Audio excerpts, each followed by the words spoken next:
Life එකේ දේවල් දෙකක් චේස් කරන්න යන්න එපා. ක්‍රෂ් එකක් හරි කෙල්ලෙක් හරි නැති කෙනෙක් සර් මෙතන දිනුන උනේ.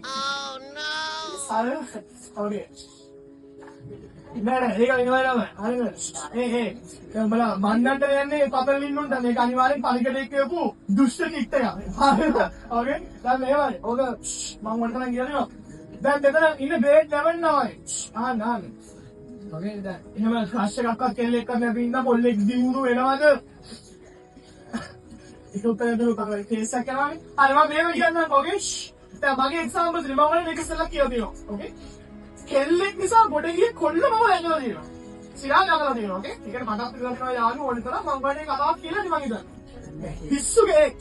පිස්සු කෙලපුම් කෙල්ලෙක් නිසා සම කෙල්ලෙක් යාළු කරගත්ත හින්දා යාළු කරගන්න ඕනේ හින්දා ලයිෆ් එකේ ගොඩ ගිය අවස්ථාවක් දැකලා තියෙනවා. අපි අතන නියමෝ. හරිද? ඕකේ. සෝ මම ගන්නේ කියන්නේ මේ කතාව මම අර ඉතින් කියලා දෙනවා බලන්න.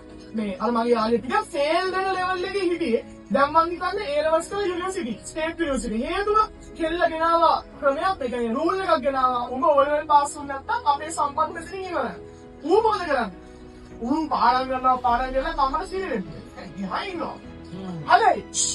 දැන් තමයි කතාව. ඒ බිඳුවයි දස බිඳුවයි. හරි. අනිත් 99.99 කෙල්ල නිසා පොඩ්ඩක් ගොඩක් පුරාවක් හරි ඕකේ සෝ දැන් එහෙමයි මම මේව කියන්නම් තමයි මේක හරි මේක ලයිෆ් එක හරි අහගන්න ලයිෆ් එකේ දේවල් දෙකක් චේස් කරන්න යන්න එපා එකක් තමයි නම්බර් 1 මරණය කියන එක යන්න එපා චේස් කරන්න එපා ඕකේ මරණය කියන එක ඔයාගේ ලයිෆ් එකේ ඔයාට ඕනේ කාලෙට එයි නම්බර් 2 ඔයාගේ අර සෝල්මේට් කියන එක නා කෙල්ලෙක් නම් පොල්ලෙක් නම් කෙල්ලෙක් කියන සෝල්මේට් කියන එක නා චේස් කරන්න යන්න එපා තේරුණා නේද? හරිනේ. ඒක ඔයාගේ ලයිෆ් එකට එන්න ඕනි කාලේ නෙයි. පැහැදිලිද? ඒ නිසා මරණයයි සෝල්මේට්යි චේස් කරන්න එපා.